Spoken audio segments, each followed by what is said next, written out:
Hi everyone, it's me Nikki here today to share with you how to organize your spices. I've received some requests to show in more detail how I organize my spice drawer because I have shown my spice drawer in previous videos, and so I'm giving you more details today. It has been a journey for me to get to a point where I have a system that works for me. We all work in different ways, so I want to show you 5 different methods that you can use to organize your spices in the hopes that you can find a method that works for you also. So let's get to it.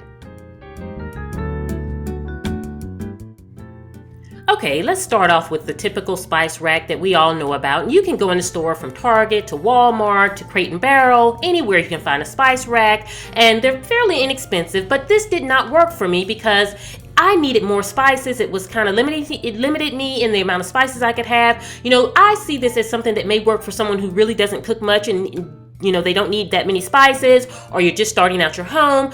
Another reason this didn't work for me is because I really did not want to have to store a spice rack on my counter. You know, I don't like looking at a lot of things in my kitchen, so this method did not work for me, but not to say that it could not work for you or anyone else out there. So I just did want to share that method.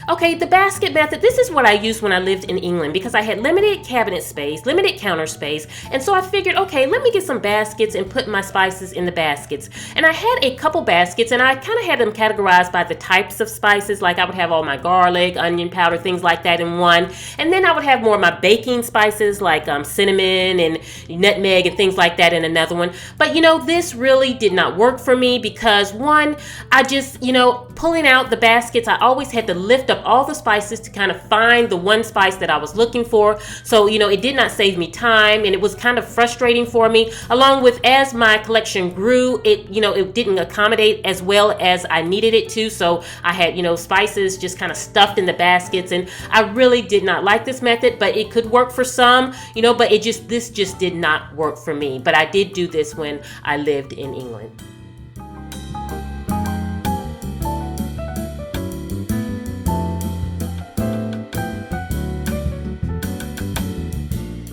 Okay, this is the method that I'm currently using, and it's actually a spice drawer, and it's a drawer that's right beside my stove, so it's very convenient. It holds all the spices that I need, and the jars are just great.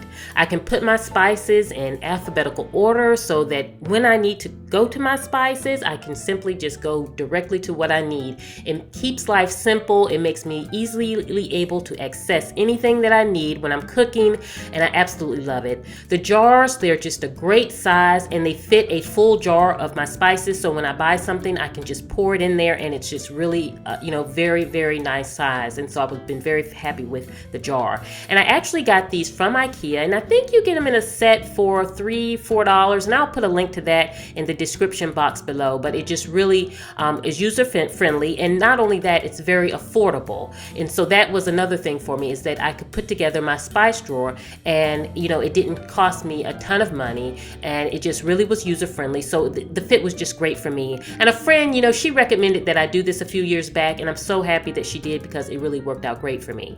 Now, one thing I do is I put the expiration date on a little sticker on the bottom of my jar so that I know, you know, when they expire. And so then when I fill it up with a new jar, new spice, I can just mark it through and put the new expiration date on there. Now, I did not accommodate for growth, and that was a big mistake that I did when I set up my spice drawer, because you want to accommodate for growth. I should have purchased enough of the jars initially to fill up my entire drawer, even if I didn't have enough spices to fill up the jars.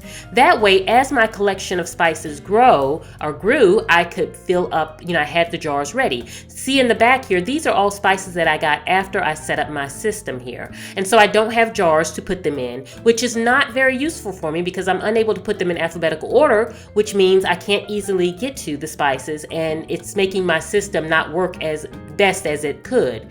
And so the problem being of why I don't have the spice jars yet is because I don't have an IKEA in my town. So I have to wait till I go visit my brother to purchase some more jars and then get my system correct. So when I do go to Charlotte, I'm going to purchase enough jars to completely fill up this drawer to accommodate any growth that I have in the future. So if you're going to do this, definitely I would highly encourage you to buy enough jars to fill up the drawer, even if you don't have enough spices for it, because as your collection grows, that way you can accommodate the spices. And you also notice that I do have a tension rod in the center, and that's to keep my spice jars from moving around when I open and close the drawers, and it works great. And it's just a curtain tension rod that I got from Target or Walmart or somewhere like that. So if you do this, I would recommend doing that so that your jars don't move around, and it's worked great for me.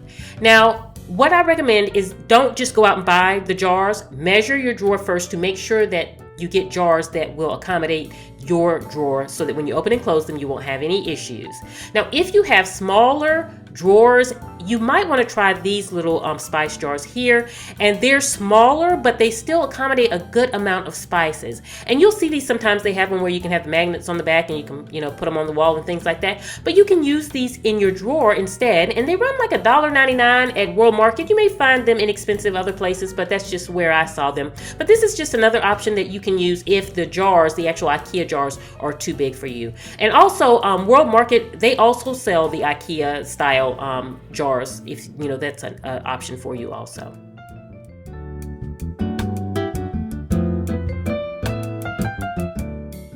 Okay, the spice tray, and this is simply the same concept of my spice drawer, but except for you're putting the spice jars on a tray, and then you can simply sit the tray in your pantry, and that way when you're cooking, you just lift the tray up, put it on your countertop, and you have all your spices easily available to you while you're cooking. Put them back on the tray when you're done, and put them back in your pantry. And this is great if you want to store spices in your pantry. And so this is at my sister-in-law's house, and I kind of set up her spices a week before last. And the first thing I did was I cleaned my jars. I got all of the jars clean and I set them in a corner. And I worked on 6 spices at a time. And this is just my organized method of how I put together her spice tray. And so I put the actual spices behind each drawer and jar, and I filled them up. And that way, because they weren't labeled yet, I knew exactly what was what. And then I printed out my labels for a row of 6, and then I set them towards the back. So all of these are done. Then I would do another set of 6, print my labels, sit them to the back. And then when all of them were done, I put the labels on, put them on her tray, set them in her pantry, and now she can just simply lift that tray out whenever she needs her spices. And you can get the trays at any home decor store.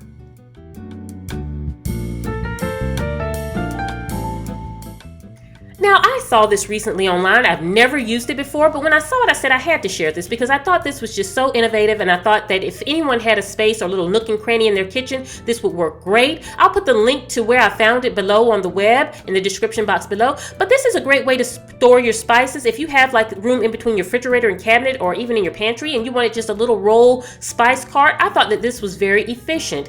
And I think it runs like $20, something, so it's not very expensive. It comes in, I think, 3 different colors: black, walnut or natural, and white.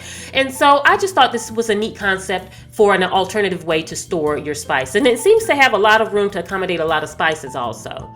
So I hope you all have enjoyed my sharing 5 different methods that you could use to organize your spices, along with the method that I'm currently using. If you have some methods that I did not share today, please share them in the comments below. We would love to hear about them. I hope you all have a wonderful day. This is Nikki saying goodbye.